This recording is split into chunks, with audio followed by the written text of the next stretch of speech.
Aqui em Lucas, capítulo 4, seguindo o verso 31, nós vemos o primeiro embate aqui que o Evangelho coloca entre Jesus e um espírito maligno, um demônio.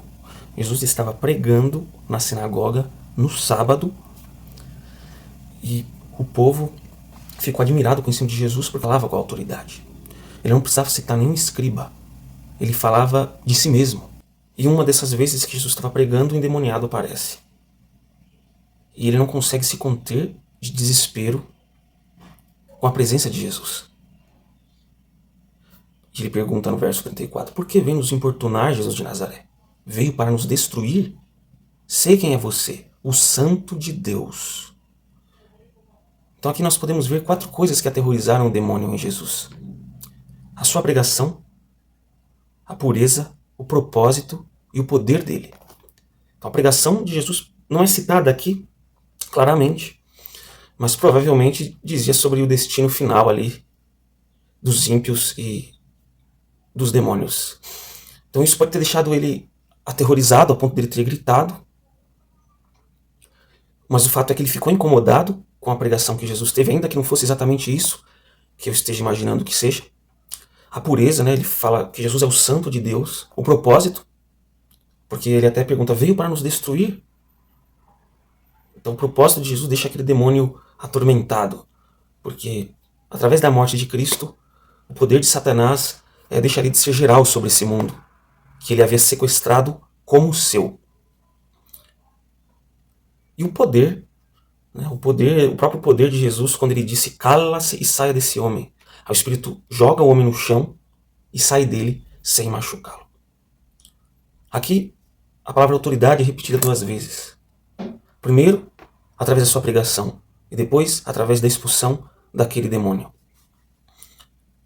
Há muitas pessoas que são doentes pelo diabo.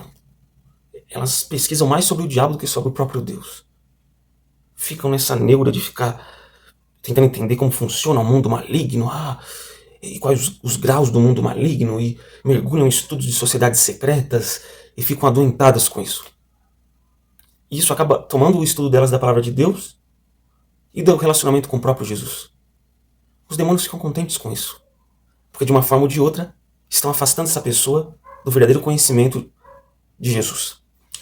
Existem as pessoas também que desacreditam, falam que o diabo nem existe. Isso é bom para ele também, porque o inimigo camuflado, o inimigo invisível é mais difícil de combater. Devemos evitar esses 2 extremos. Tem pessoas que tudo que acontece na vida delas, o demônio, o Satanás tentando impedir e tal, sendo que tem coisas que nós mesmos nos colocamos em dificuldade. O diabo só aproveita as brechas que nós damos para eles com os nossos desejos pecaminosos. Nós colocamos toda a responsabilidade em cima do diabo e esquecemos do nosso dever de buscar a Deus, do nosso dever de buscar o poder de Deus para vencer as tentações. Tem gente que fala, aquela pessoa fez um trabalho para mim, e a pessoa fica com medo.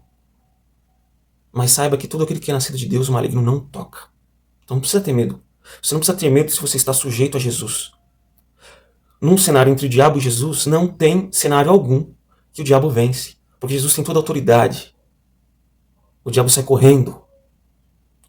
Então não tem como uma pessoa que está em comunhão com Deus ser possuída pelo demônio, ser prejudicado por esses trabalhos de feitiçaria. O poder de Deus é muito maior. Pare de ter medo disso, pare de diminuir a Deus e aumentar o poder do diabo.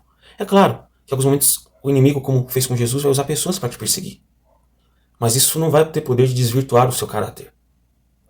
Então lembre-se de quem tem a verdadeira autoridade. Lembre-se de quem tem o verdadeiro poder.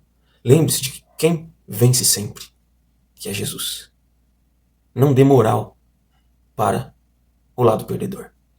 Inscreva-se no canal, compartilhe com os amigos, deixe o seu like e até mais.